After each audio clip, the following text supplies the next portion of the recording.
Welcome back. We are now in section number 10, which is dealing with Wellhouse Corner and the Benthams area. So let's get started. We're going to start again from actual Wellhouse Corner right here. That's the standpipe. And right next to the standpipe is Lloyd Alleyne's shop. Opposite that, in the other corner, was another shop. I think that building was owned by a guy called Charlie Edgell. And then on the other corner here, there was another shop called the Handy Dandy. The Handy Dandy, which is now a mini mart, used to be like a hardware type store. It sold cloth and things like that, and it didn't sell liquor like the Shamrock did. The Shamrock was like a mini supermarket, and the Shamrock didn't really last very long at the location.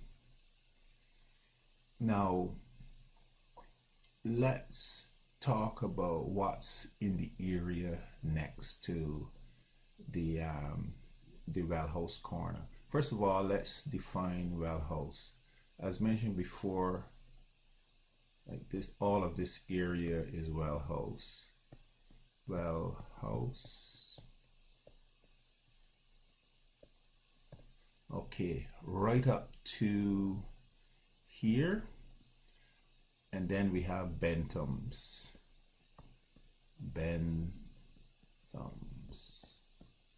Bottom.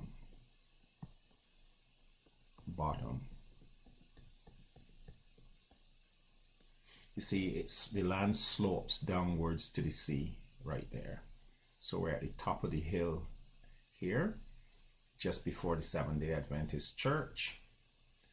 And this road here is Harry Smith. Now, I'm just wondering if Wellhouse got its name and had anything to do with the well that is right here in the corner of Wellhouse. To me, it's not a huge well. It's not a fantastic well. It doesn't do anything at the moment in terms of like water production or anything of the sort. I don't know how it factors into drainage, being in the location that it's in right now, because that's not really a floodplain, I don't think. But anyway, my theory is that it's somehow connected to the name of the area, Wellhouse.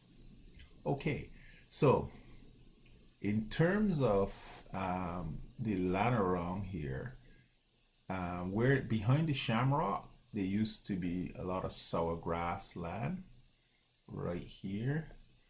And then on the other side of the road by the well, all the way out here, all of this land going alongside Highway 5, all of that used to be sourgrass land and owned by a guy called Cyril Payne at Harrah. So I'm just gonna put this as Harrah. I put an H there. All of that is Harrah's land, and they used to cut that grass for animals. And the thing I found interesting about that was in the middle of the pasture, just here near to the Handy Dandy, right about here, was a house that was a single roof gable house, and that single roof gable house was occupied by two men and next to it was a big sheep pen. So I guess the sheep did peruse the pasture as well. Now, that sheep pen was owned by, or run and operated by, Dick and Norman Hunt. Those were two occupants of the house.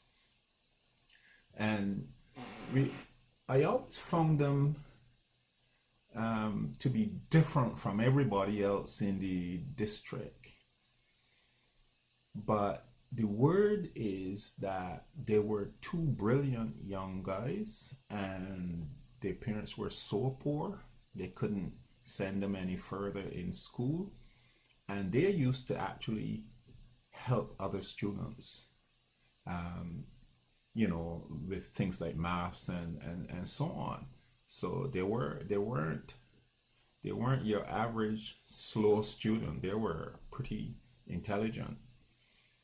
But the thing about it that stood out was they used to always wear tattered clothes, and they just kept to themselves, basically. You would see Dick. He was the guy that was like you would call him the night watchman for the two pastures, or all the pastures around there that Hara had. Dick would walk with a dog hunter under his arm, or some kind of stick.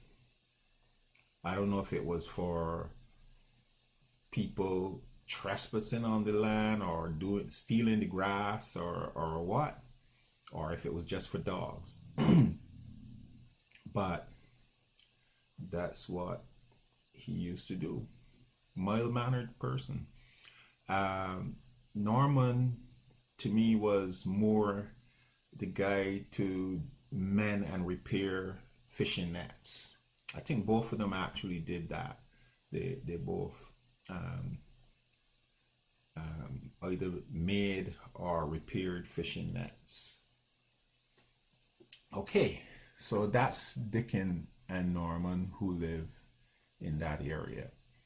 Now, in the area, of course, you have Shrewsbury Church right there. That's a Methodist church. And then right next to that, almost hidden, is Shrewsbury School, the primary school. It's no longer in commission, but that's where I went to school. And that school was right next to a quarry again. There's another quarry for you right here, and next to Norman and them, there was a little bit of a quarrying done there too. So we played in that quarry.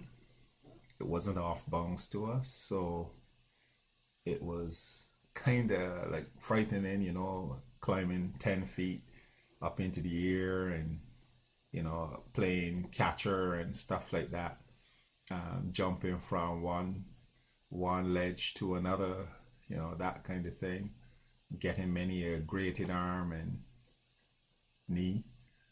So yeah, Shrewsbury in those days was fun. Let's see. So when you leave Shrewsbury, you would, if you went down Harry Smith, you would actually you could get to Sam Lord's Castle, and places like the Harry Smith house, or we call it Taylor House, which was supposed to be haunted. Something strange was supposed to have happened there, like somebody may have been murdered or something in there. I know I went, and I guess I trespassed and went into that house once, and I saw what appeared. The house is over this way towards the end of the road, Benthams Bottom. The house had like a ballroom type tiling on the bottom floor, black and white, and the stairs and so on looked like they were mahogany or something. It was actually an exquisite house, on a nice house on the inside. Outside was like really serious saw stone work. It was like thick walls. So I have to recommend that you can probably take a look and see what's left of it now. Okay, but that is what is in the area of Wellhouse.